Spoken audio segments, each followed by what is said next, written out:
Ok.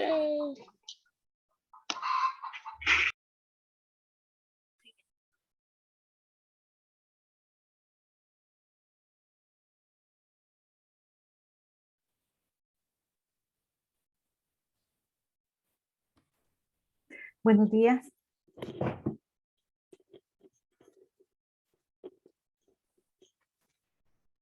Buenos días, Ley. Buenos días.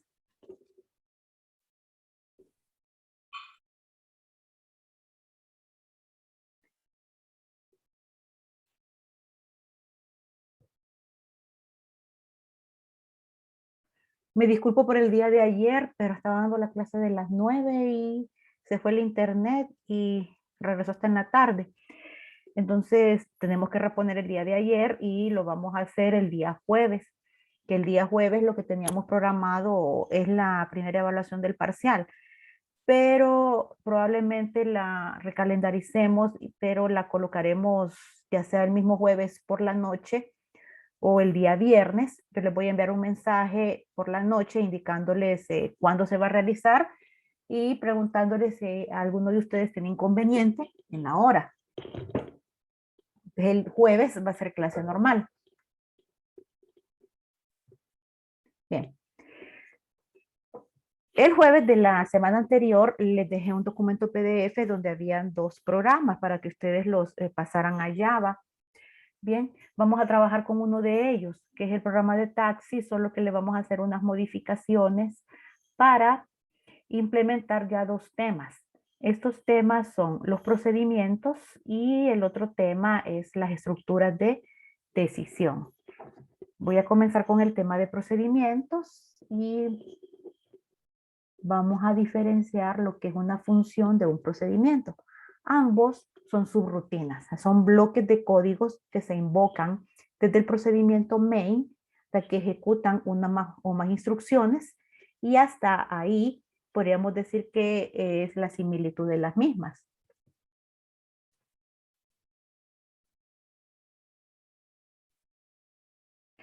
Junior, en el caso de que yo deje las pruebas por la noche, o sea, las dejo habilitadas, digamos, hasta las 12 de la noche, digamos, desde 8 a 12 de la noche. No, no dejo habilitado solamente una hora, porque yo sé que tienen otras actividades.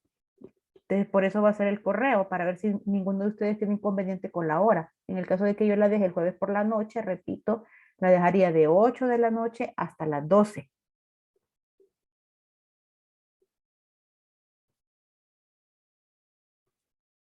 Como les decía, ¿verdad? Ambas son sus rutinas, funciones y procedimientos. ¿Ok? Ejecutan una o más líneas de código. Reciben datos, los parámetros, lo que es opcional, pero hasta ahí las diferencias. La función, si ustedes se recuerdan, es una subrutina que retorna un valor al código llamador. Bien. Por lo tanto, debe de llamarse desde una línea de asignación. Por ejemplo, si yo digo resultado es igual a la función sumar y voy a ponerle 2 parámetros. Le voy a enviar los números que tiene que sumar. Ese es el llamado a una función. Ya que retorna un valor, yo tengo que indicar dónde se va a guardar ese valor de retorno. Entonces, esta línea de código llama a la función. En el cuerpo de la función, que tenemos el encabezado, recordemos cómo nosotros creamos el encabezado de la función. Primero tenemos el ámbito, que puede ser público o privado. Digamos que es public. Después tenemos la palabra static, indicando que la función no puede ser instanciada. Después de eso, ¿qué es lo que tenemos? El tipo de valor de retorno. ¿Qué significa eso? Significa que si la función va a retornar un valor que va a ser guardado en esta variable, ¿verdad? Lo que yo coloque acá tiene que concordar con el tipo de dato de la variable resultado. Asumamos que el resultado es una variable entera. Entonces yo digo, la función retorna un valor de dato entero, de tipo entero. Ahí está. ¿Mm? Tipo de dato de retorno, después tengo el nombre de la función y por último, ya que tengo argumentos, le envié datos N1 y N2, yo tengo que poner la lista de parámetros. N1 y N2 son enteros, asumamos eso. Así que yo digo, recibo un parámetro entero, le voy a llamar N1, recibo otro parámetro entero, le voy a llamar N2. Bien, y de ahí abro llaves y empiezo codificando el cuerpo de la función. Permítanme, por favor.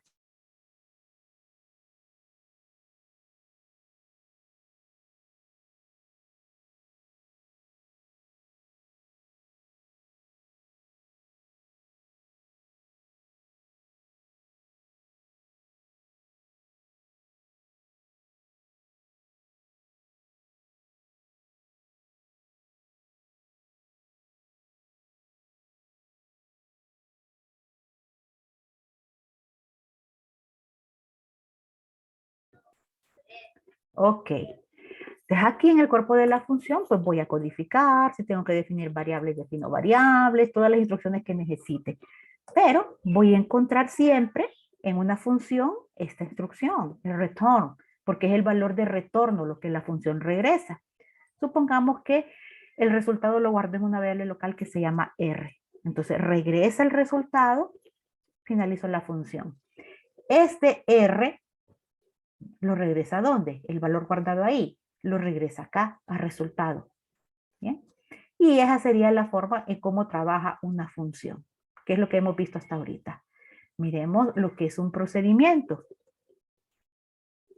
Un procedimiento es una subrutina que no retorna valor.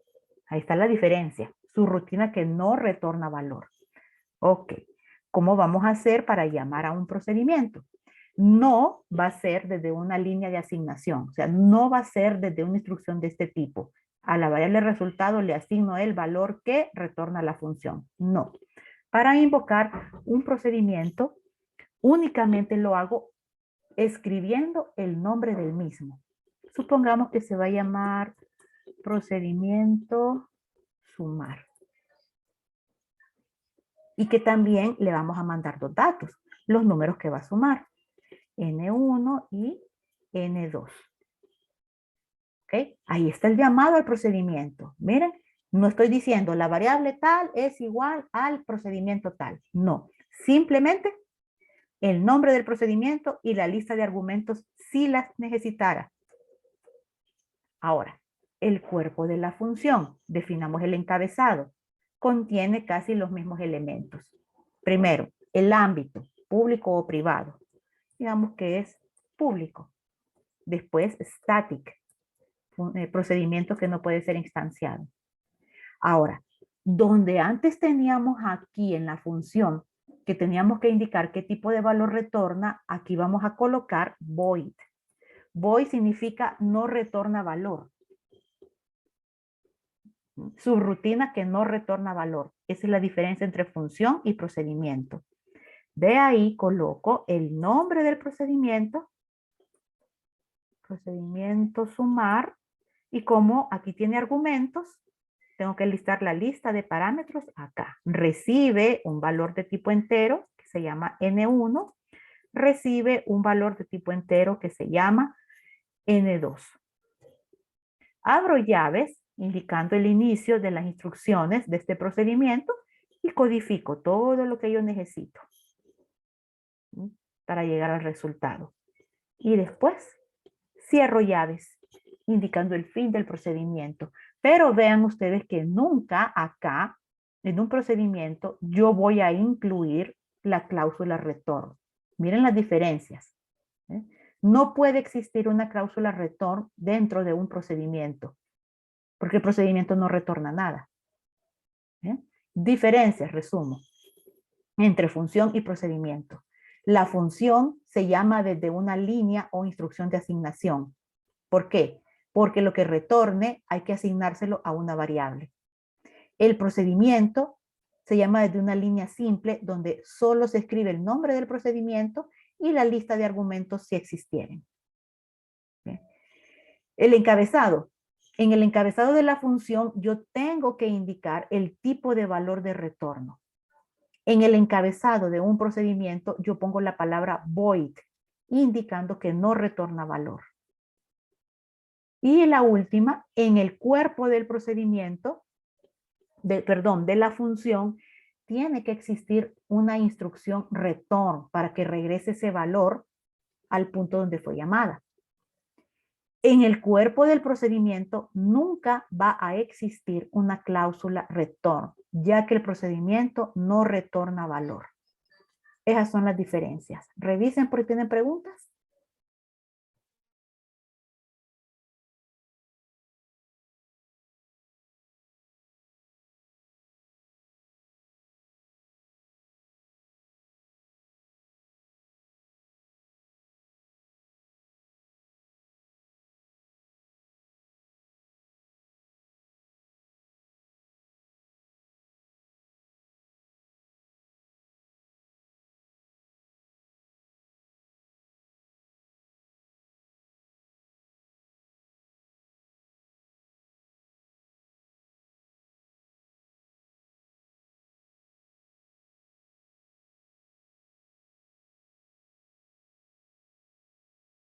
¿No hay consultas? ¿Quedó claro?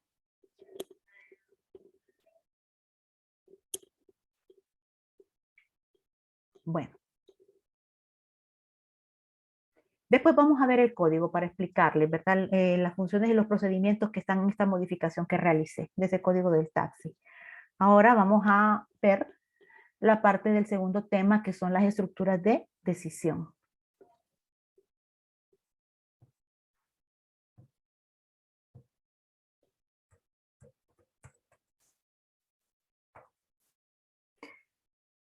Ya sabemos que, porque es lo mismo que en metodología, que las estructuras de decisión se clasifican en simples, dobles, anidadas y múltiples.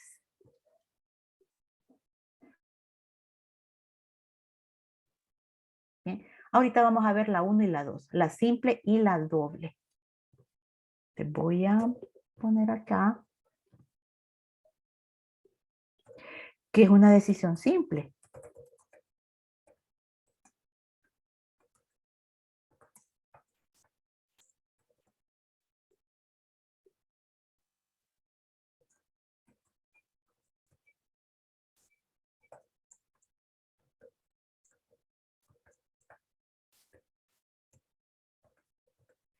Una decisión simple, ya sabemos que las decisiones con lo que respecta a 1, 2 y 3 es la instrucción sí. Sí, entonces sí, no.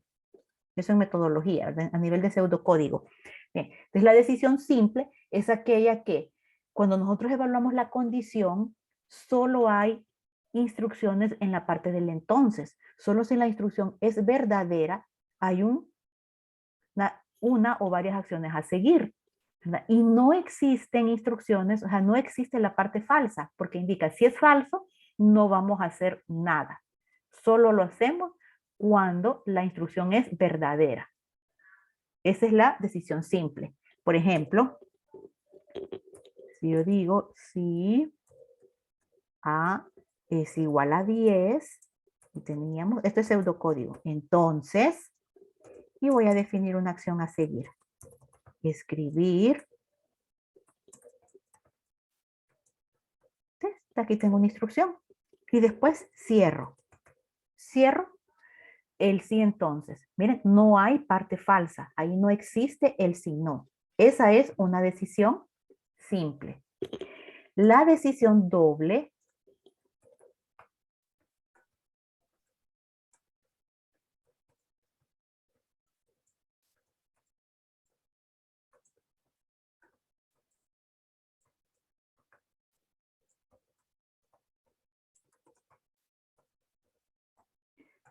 doble ahí sí tenemos que definir las acciones que se van a hacer si la condición se evaluó verdadera y si la condición se evaluó falsa.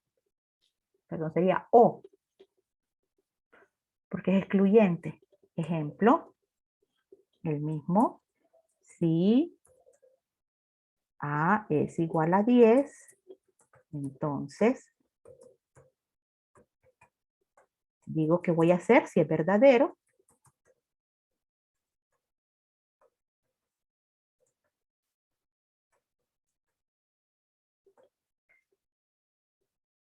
Pero también indico acción a seguirse, falso, que corresponde al si no. Si no es cierto, si A no es igual a 10, ¿qué vamos a hacer? Pues defino acciones para la parte falsa.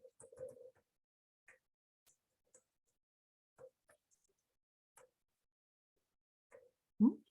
Y después cierro. Ahí está, el fin sí. Entonces ahí tienen la decisión simple y la decisión doble.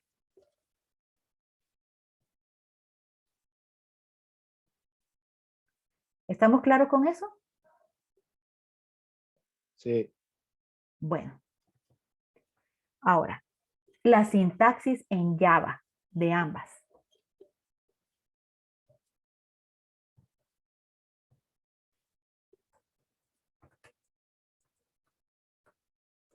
Veamos la decisión simple. ¿Ok? Entonces aquí ya no vamos a poner la palabra sí, ni la palabra entonces, ni va a haber un fin sí. Aquí la instrucción se llama if, que significa sí en inglés. ¿Ve? Siempre voy a tener mi expresión lógica, por ejemplo, A igual a 10. ¿Ok?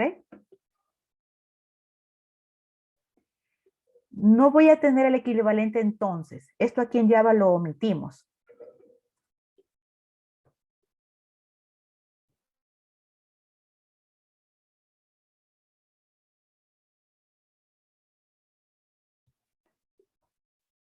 No voy a poner el equivalente entonces. Si alguien con otros lenguajes va a ver que en algunos lenguajes sí ponen algo así como then.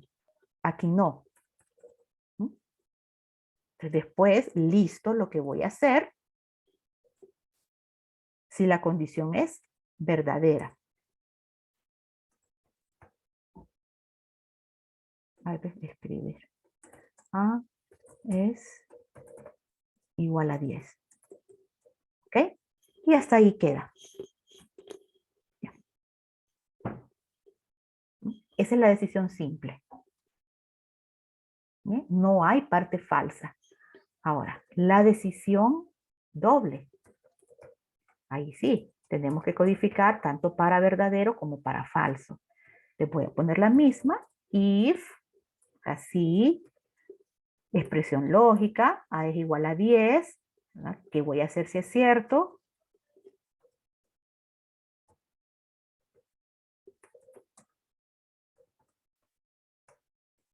Ahí está la parte verdadera. Pero ahora también tengo que decir que voy a hacer si es falsa la condición. ¿Qué pasa si A no es igual a 10? Entonces aquí lo que yo tenía como si no, aquí escribo else, si no. Si no,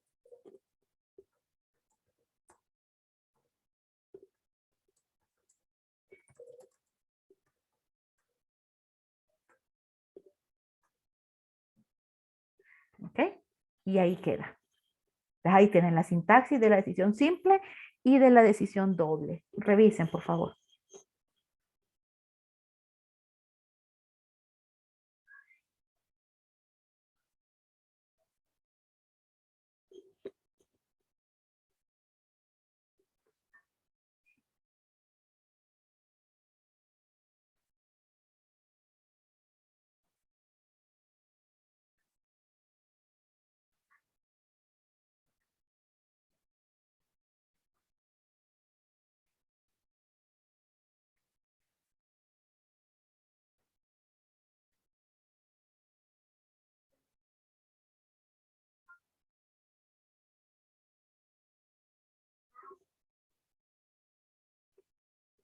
¿Vamos bien?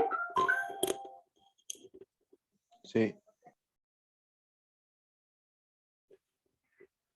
Ok, bueno, ahora vamos a ver una particularidad aquí.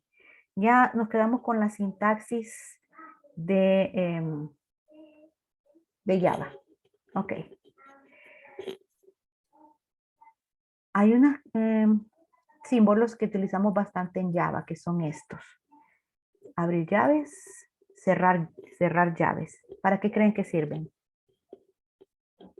Para cerrar el ciclo. Sí, para cerrar un ciclo de repetición. Sí, creo que para abrir y cerrar. Exacto. Ese es uno de los casos en que hay que utilizar llaves. A ver, ¿para qué más?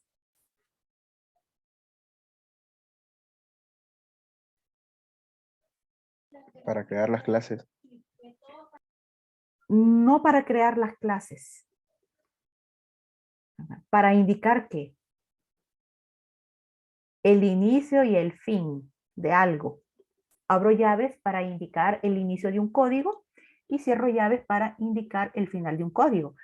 Como dijo el compañero, hablando de clases, sí. Cuando se crea una clase, yo abro llaves indicando el inicio del código de la clase y cierro llaves indicando el fin del código de la clase. Después lo voy a explicar con el código en Java. Bien, entonces eso significa inicio, fin. ¿De qué? Bueno, un ejemplo que dijo el compañero, inicio y fin del código que le pertenece a un ciclo de repetición. El otro compañero dijo de la clase, sí, inicio y fin del código que le pertenece a una clase. Del código que le pertenece al procedimiento main. Si ustedes se fijan en el encabezado de main, ¿verdad? Una vez que tienen en el encabezado, abro llaves. Y también cierro llaves una vez que terminé de codificar main.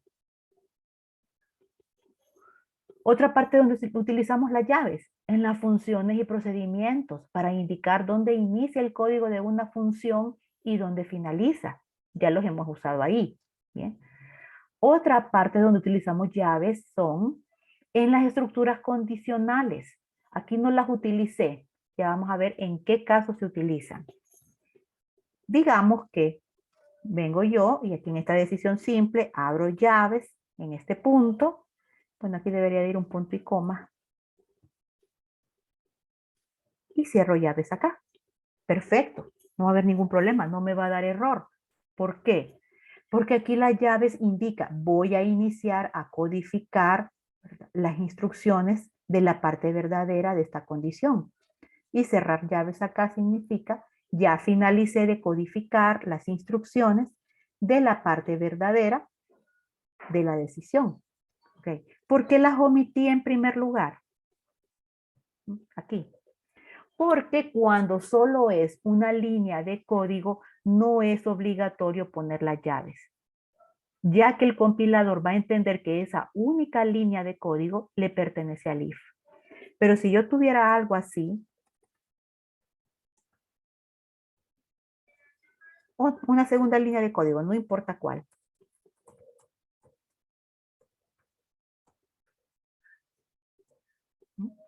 Ahí ya tengo dos líneas de código. Entonces ahí obligatoriamente ya es un bloque. Cuando hay más de una línea de código ya es un bloque. Entonces tengo que indicar dónde inicia y dónde finaliza ese bloque. Aquí sí es obligatorio el uso de llaves. Entonces, yo quiero decir, estas dos líneas de código le pertenecen a la parte verdadera de la condición. Tengo que encerrarlas entre llaves. Ahí está. ¿Ok? De lo contrario, si yo no lo hago, si yo lo dejo así, el compilador va a entender que solo esta línea de código le pertenece al if. Y va a decir, no, ese otro println que tiene ahí no es parte del if. Se va a ejecutar siempre, no importa si A es igual a 10 o es diferente, siempre se va a ejecutar. ¿Sí? Error de lógica. Primer tipo de error que me puede dar ahí. Y el otro tipo de error que me puede dar es error de sintaxis. Ya vamos a ver por qué. Entonces aquí sí, obligatoriamente, uso de llaves. En la decisión doble, seguimos la misma lógica, solo que aquí tenemos parte verdadera y parte falsa. Entonces, si yo aquí tengo dos bloques de código,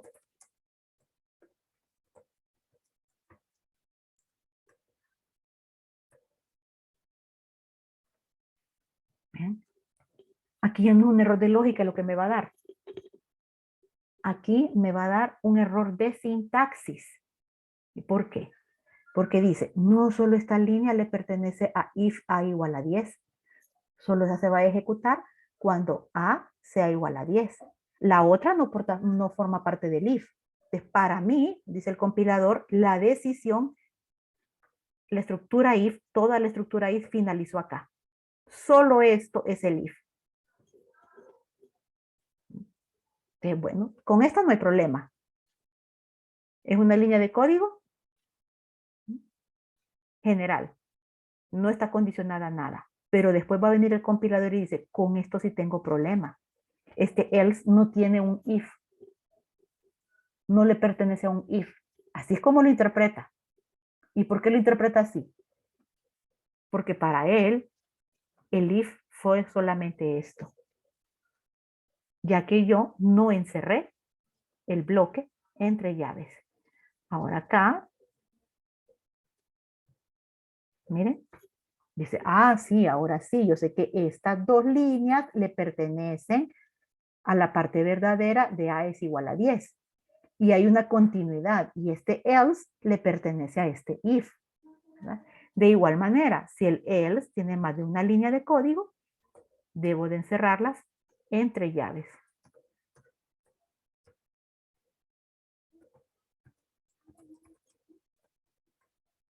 Ahí lo tienen. Vamos a poner punto y coma. Aquí cierro llaves. Entonces, estas dos llaves de acá indican bloque de la parte verdadera del if. Y esta de acá, bloque de instrucciones de la parte falsa del else. Chequeen, por favor.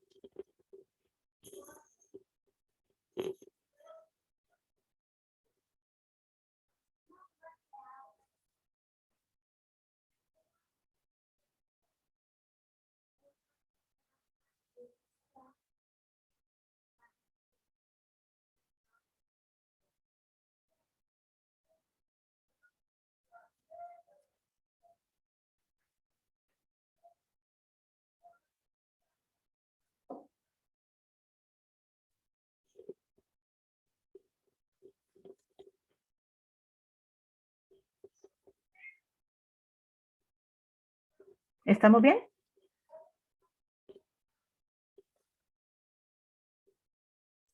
Sí. Entonces nos vamos a ir al código, al de taxi. Permítanme. Ahí en este código implementamos los temas que les acabo de explicar.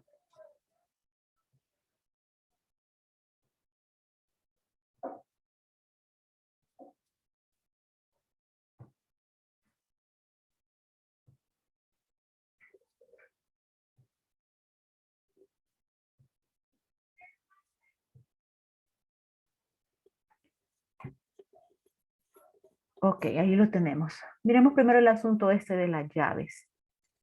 Vean, aquí tenemos el public class, que se crea cuando nosotros creamos nuestro proyecto. Mire, tiene llaves, abre llaves. ¿Por qué? Porque dentro del public class yo voy a poner un bloque de código. Entonces tengo que indicar el inicio y el fin de ese bloque de código. Entonces mi proyecto por ahora, yo lo inicio con el public class y estas son como las llaves principales. Y lo finalizo, llego al final, aquí está. La última llave que cierro es la de public class, indicando el final de ese bloque de código. Después tengo el procedimiento main. Miren, public static void main abre llaves que indican el inicio de las instrucciones de quién, de main. ¿Y dónde finalizan? Aquí en la línea 37, cierro llave. O sea que este bloque de código que yo tengo acá le pertenece a main. ¿Bien? Abrí llaves, cerré llaves. Fin de main. ¿Qué más tengo? Aquí hay una función. La función se llama calcula sub t. Obviamente, abro llaves para indicar el inicio de las instrucciones de la función. Y cierro llaves cuando termino de escribir el código de la misma. Miren, ahí está el fin de la función en la línea 53. Ahora, en el cuerpo de la función, yo puedo tener instrucciones compuestas. ¿Qué significa esto? Instrucciones en las cuales yo puedo colocar más instrucciones dentro de ellas. Este es el caso del if. Miren. If, la condición, encerrada entre paréntesis. No hay then. Listo las instrucciones que se realizan en la parte verdadera. Aquí las coloqué con llaves para que ustedes vean el juego de llaves que estamos manejando. Si abro llaves, acá estoy indicando las instrucciones que se van a realizar en el caso de que esta condición sea verdadera. Entonces vengo, escribo 1, 2, 3, las que necesite. Y cuando termino de escribir eso, cierro las llaves indicando el fin de las instrucciones de la parte verdadera.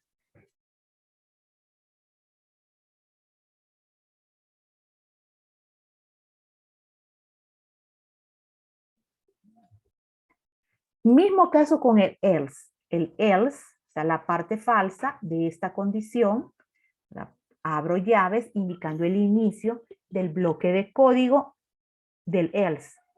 Escribo la línea o las líneas de código que yo necesite para la parte falsa y cuando termine de escribirlas, cierro llaves. Ese es final de else.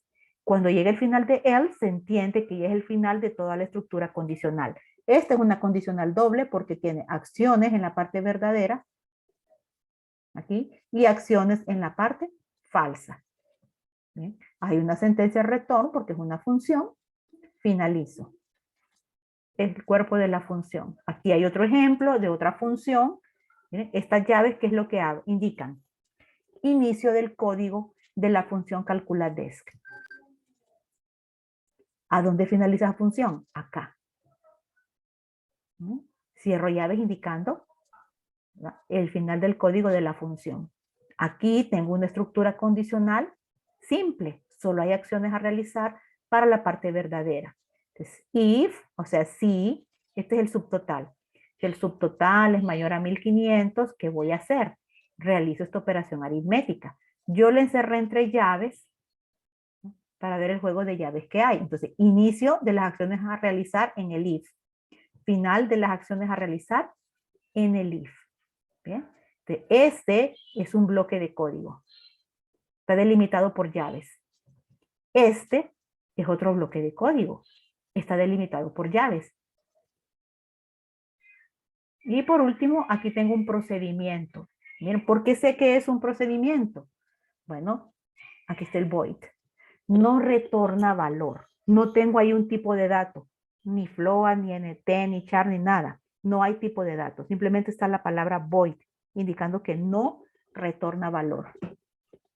Y si ustedes se fijan, bueno, aquí inicio de las instrucciones del procedimiento, final de las instrucciones del procedimiento.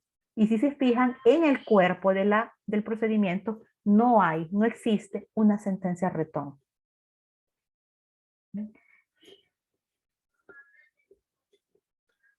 Miremos desde el inicio. ¿Qué tenemos en main?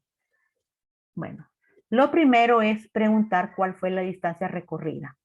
Y leemos ese dato en distancia. Ahora hay que calcular el subtotal. O sea que voy a agarrar esos kilómetros recorridos y le voy a aplicar una tarifa. Bien, pero aquí ya está la diferencia. Tengo dos tarifas. O le cobro 50 o le cobro 43. ¿Cuál de los dos?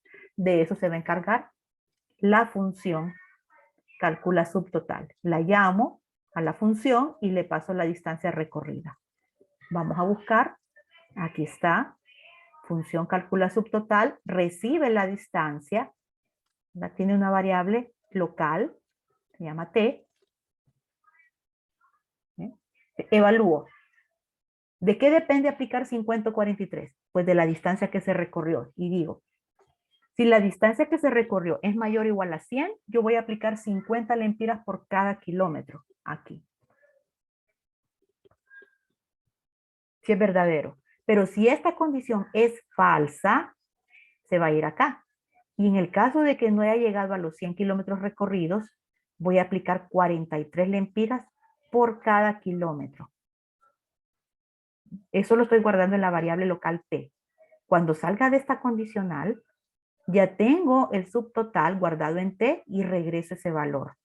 ¿A dónde lo regreso? Aquí. A subtotal. Ahora voy a ver si hay un descuento. La función para calcular se llama calcula des y le paso el subtotal. Vamos a buscarla.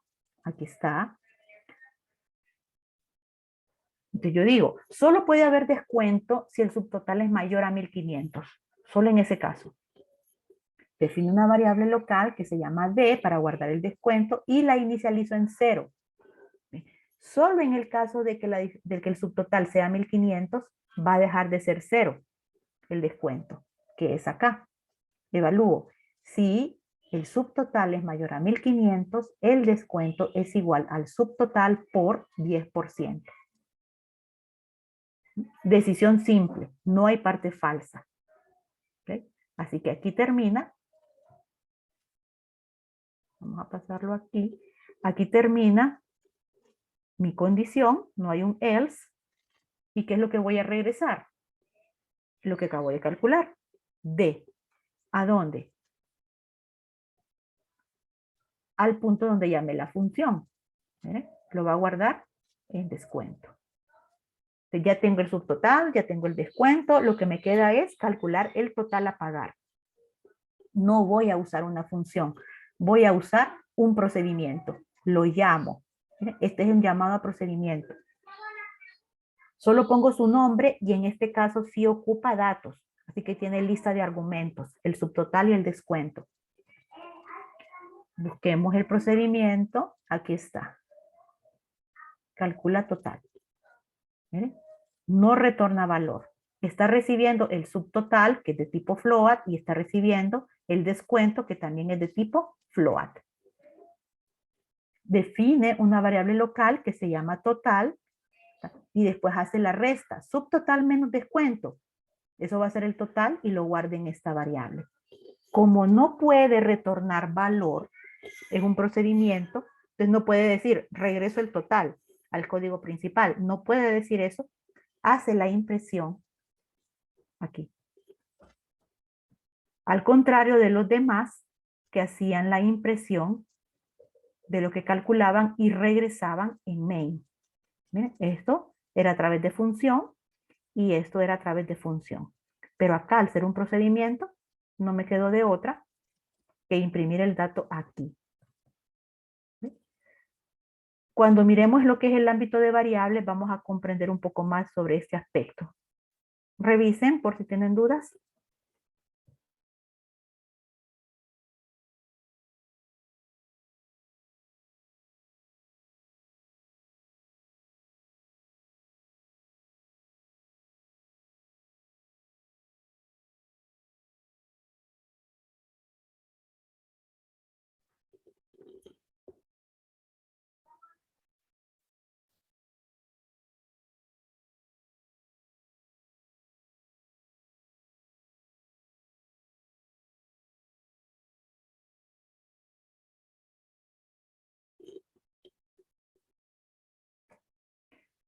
Queda menos de un minuto, vamos a salir y volver a entrar.